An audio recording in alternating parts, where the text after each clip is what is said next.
I was just like, the reason why I'm going on a rant right now is because I'm like, dude, I'm not Tic Tac beefs, like all these people like talking dumb jumping on here, and it's just pissing me off at this point, dude. It's pissing me off. Like everybody's going through a bad time, dude. The best dang trucking show on the interwebs. A lot of stuff to talk about today. We're definitely going to talk about the market. The market is picking up a little bit. We are having a crazy week right now. Super grateful for that, for sure. Definitely want to get into a lot of stuff. Like a lot of people talking crap when I do my market updates. They're like, oh, this isn't real. These markets suck. You don't know what you're talking about. Well, then go to a market blind, my guy. Don't study the markets. Don't see which markets are better, which markets are crappier. Send your trucks in there blind and see what happens. I mean, that's my best advice to you. So if people want to jump on and talk crap about like that these numbers are not real, these statistics are not good, you're more than welcome. Please go send your truck blind. Don't even look at market updates. Just book a load to any area and then watch what happens and then see what happens, man. Yeah, thank you, Nuggets 2024. Yes, the market is definitely up, man. But like I do these market updates on here and they'll be like, oh, these numbers are not correct. DAT's wrong. So like if that's the case, like what is everybody looking at then? So are you really just sending your trucks to markets blind and just not caring about it? So he's going to take like $3 a mile, go in the middle of Montana and then just hope the market's good? I just don't get it.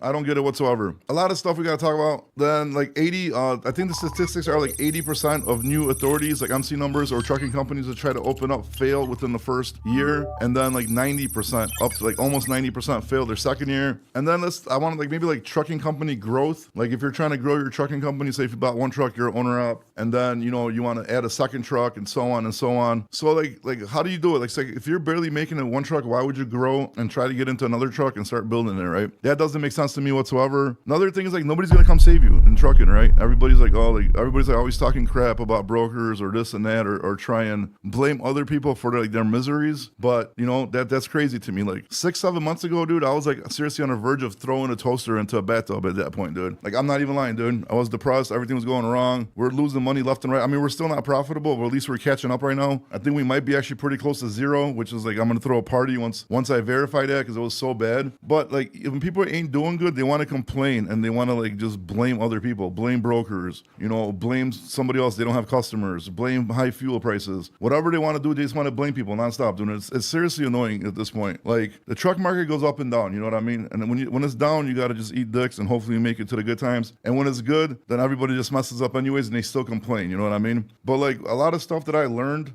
like the last like 6 months, man, it's like honestly you got to buckle down. You got to look yourself in your face and you got to like just be like, okay, you're the problem, you're the issue. I mean, yes, crazy stuff happens, like crazy accidents could shut a company down, like like financial stuff. A lot of stuff could happen. I'm not saying it can't, but like you got to like sit down, you got to look at yourself in the mirror. You got to look at yourself in the mirror and be like, all right, bro, if this is going to get fixed, I got to do it. There's no excuses, right? So like I said, man, like 6-7 months ago, before the market started getting a little bit better, I was seriously debating that toaster in the bathtub, dude. You know what I mean? But I didn't blame nobody. I wasn't like, oh, the brokers are messing me up. They're not paying rates. Oh, this and that. I didn't blame anybody, man. You know what I did? I'm like, what am I doing wrong? Let me start looking at the numbers better. Let me try to like, get the group here wound up and try to, get more loads, do this, do that. And slowly, like, even though it was like super bad, we slowly started like chipping away at the minus, like chipping away. And like I said, we're pretty close probably. I'm going to try to do the numbers again this week to see how close we are. But like, you know what I mean? You got to just look at yourself and do everything you can. And if you look at yourself and you do everything you possibly can and you still fail, then you know what? At least you did everything you possibly can. But don't go on blaming other people and saying, oh, freight broker transparency, that's going to save the industry. Oh, this and that, all this crazy shit. You know what I mean? Don't do that, bro. That's pathetic. You're a grown-ass man. Suck it up. Take your responsibility and move on. I try not to discuss exactly what I do on here, but I've been in transportation for a while, so I kind of do like a little bit of everything. Discipline. What's up, Roger? Yup. I mean, discipline, man. It is what it is, man. It's gonna be good. It's gonna be bad, bro. You're gonna have stress out. You're gonna bang your head off a wall. You're gonna want to throw toasters in the bathtub. All sorts of shit's gonna happen. But as a man, do not blame anybody else for your failures. You chose to get into this. You chose to take the risk. You chose to put your family's future in jeopardy. You chose to do all this shit, man. So stop blaming other people. And it's pretty much like everybody says, it's the economy, stupid. If the economy gets better, trucking doesn't get better. If the economy don't get better, trucking is not going to get better. I was just like, the reason why I'm going on a rant right now is because I'm like, dude, fuck these Tic Tac beefs, like all these people like talking dumb shit, jumping on here, and it's just pissing me off at this point, dude. It's pissing me off. Like everybody's going through a bad time, dude. Just suck it up, dude. And if you're gonna do something to try to make trucking better, to make trucking better, dude. Don't sit here and cry to me all day, dude. What's the best company to work for straight out of CDL schools? Tim, unfortunately, you're probably going to be screwed. You're going to have to go with a bigger company like a mega carrier. You're going to have to put that at least a year in, bro, if not 2, to get the experience so like other insurance companies accept you. You're going to be making like pennies on a dollar for a while. But if this is something you really want to go, you got to just suck it up, go do it, and just get your experience. And if you already got your CDL on your own, you're already off to a better start because you're not going to be locked in a contract with them. So I wish I could give you better news, Tim, but that's the best I could give you, bro. Started CDL training last weekend. I'm hoping to be a motor coach driver. Huh? What do you mean motor coach? Huh? Sorry, unless I'm missing something. Every truck market makes sense. You just work way hard and smart. Yeah, it's true. Because a lot of people are like worried about the gross. Like, what am I gonna gross? What am I gonna gross? You know what I mean? Like, it's not about the gross, bro. It doesn't matter if you gross $20,000 in a week and you made 800 net profit. That doesn't matter. So like you're saying, dispatch by Rio. It just matters about like working smart, making sure you're getting the money. If the markets are shittier, maybe stop doing long haul, go into short haul, and try to make some money. You know what I mean? That's probably the best advice. Okay, I know where you are. How long I probably done loads with you. If you are one of them warehouses, you crazy. Pollock.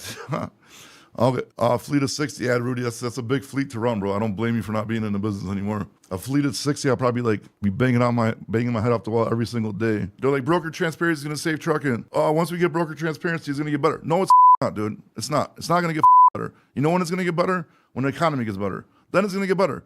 Once the economy's good, there's gonna be loads fucking everywhere, bro. You just go fucking throw a rock, hit a fucking load for a bunch of money, bro. Broker transparency is not gonna help you shit, bro. They can't tell you, they're never gonna tell you when you first call them, like how much is the load paying. Because in order for broker transparency to work, you actually have to be in contract to haul the load. That means you need a rake on, that means you agree to it. So you can't just call a broker off a load board and be like, hey, how much do you have in this load? They're not gonna fucking tell you. Broker transparency is not gonna help you. The only thing broker transparency would help is if the shippers ask for it from the brokers so they can see how much they're getting hit. Now, if you wanna argue for that, I'm cool with that, bro. But no trucking company needs to see what a broker's getting for a load. Why do carriers say brokers? Customers are cutting our rates too. We all have to eat. Who eats but Jimbo? Here's the thing, bro. This thing like on the internet became like a phenomenon lately of just like shitting on freight brokers, asking for broker transparency. And to tell you the truth, what these guys are doing is they found like a little soft spot where people are going to listen to them and pay attention to them. They're going to get likes. They're going to get follows. They're going to get these little fucking minions fucking following them like, oh, broker transparency.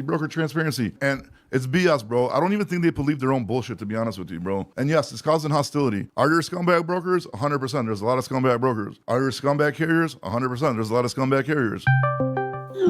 I guess it was between some driver who was a 47-year-old male or some shit like that, and then a female that's like 55 years old, instigated a road rage incident. A baseball bat was involved. I think the chick had it, and she got the bat taken away from her, and the dude absolutely beat her head. Damn! Like really, really bad. With the bat or without? And the funny thing, like with the bat. Oh, fuck. The guy stayed, and now he got arrested for assault with a deadly weapon, and is now sitting on like a $250,000 bond. And the girl ended up having a, I don't know what kind of skull fracture it was, but it was a skull fracture. Damn, wait, so she started beating him with the bat. He took it and he beat her with the bat?